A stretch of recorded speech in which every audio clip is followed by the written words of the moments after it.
Oke,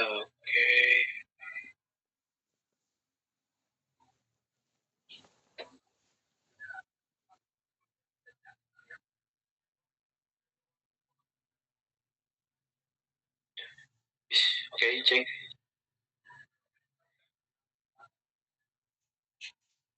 Oke, bismillahirrahmanirrahim. Assalamualaikum warahmatullahi wabarakatuh. Oke, teman-teman, sini saya akan mempresentasikan eh, analisis program ya, analisis program siaran radio berupa podcast Spotify dengan dua program ya. Pertama program yang berhasil gitu. Program yang berhasil di sini saya mengambil program dari podcastnya Om Deddy Corbuzier, yaitu podcast Close the Door gitu. Untuk platformnya di sini saya ambil Spotify karena ini biar sama gitu ya, karena Spotify hanya uh, audio gitu ya, sedangkan ada juga di podcast di YouTube-nya juga seperti itu. Terus ini tuh program yang berbentuk talk show atau dialog interaktif gitu ya.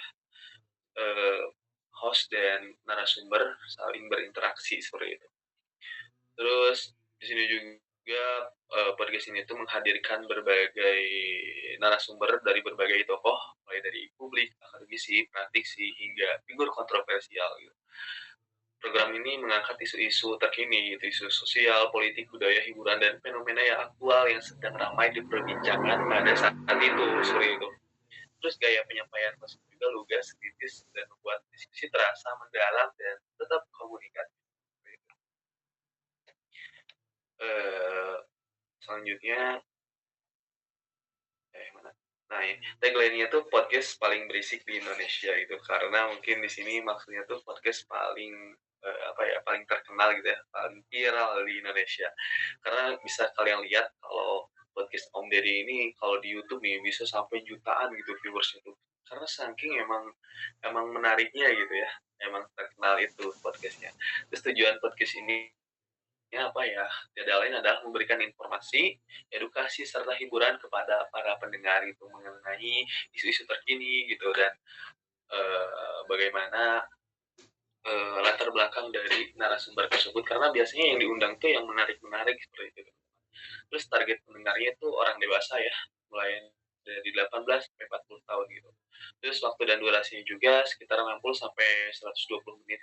Terus pemilihan tema, narasi, dan materinya juga di temanya itu biasanya diambil dari kondisi sosial terkini gitu, sehingga uh,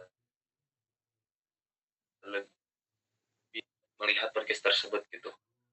Terus uh, pembahasannya juga mendalam, kritis, tetapi santai gitu ya. Terus sponsorship, nah dari sponsorship dari Close the Door ini emang terdiri dari brand-brand yang besar gitu. Kalau kalian bisa lihat dari podcastnya, pasti di depan podcast itu ada produk-produk dari brand dari sponsorshipnya.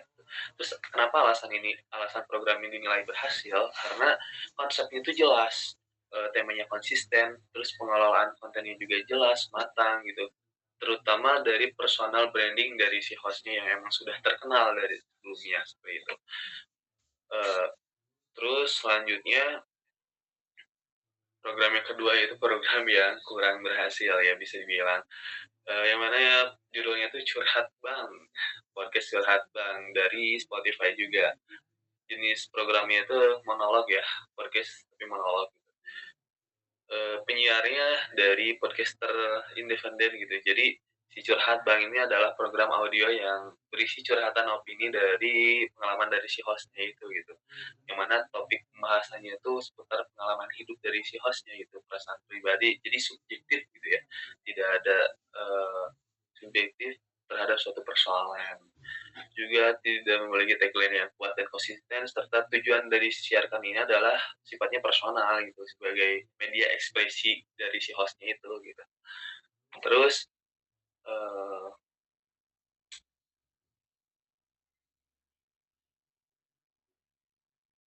iya,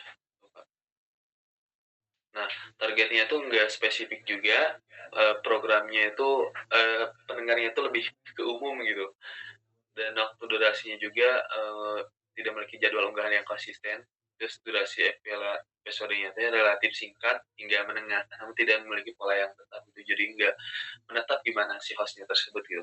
Terus temanya juga diangkat cenderung berulang dan kurang riset gitu. Narasinya juga sifatnya satu arah, monoton gitu, tidak ada interaksi gitu.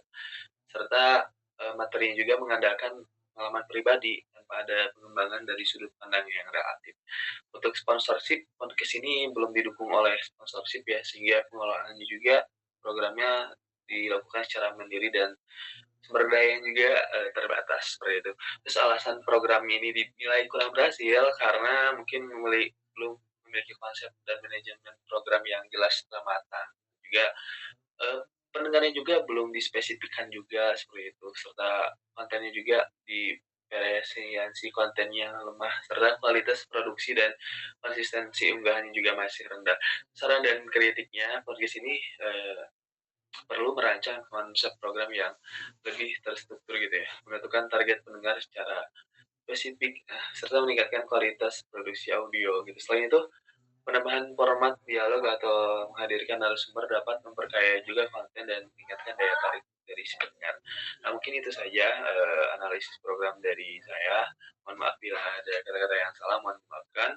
Wabillahi taufiq wal hidayah. Assalamualaikum warahmatullahi wabarakatuh.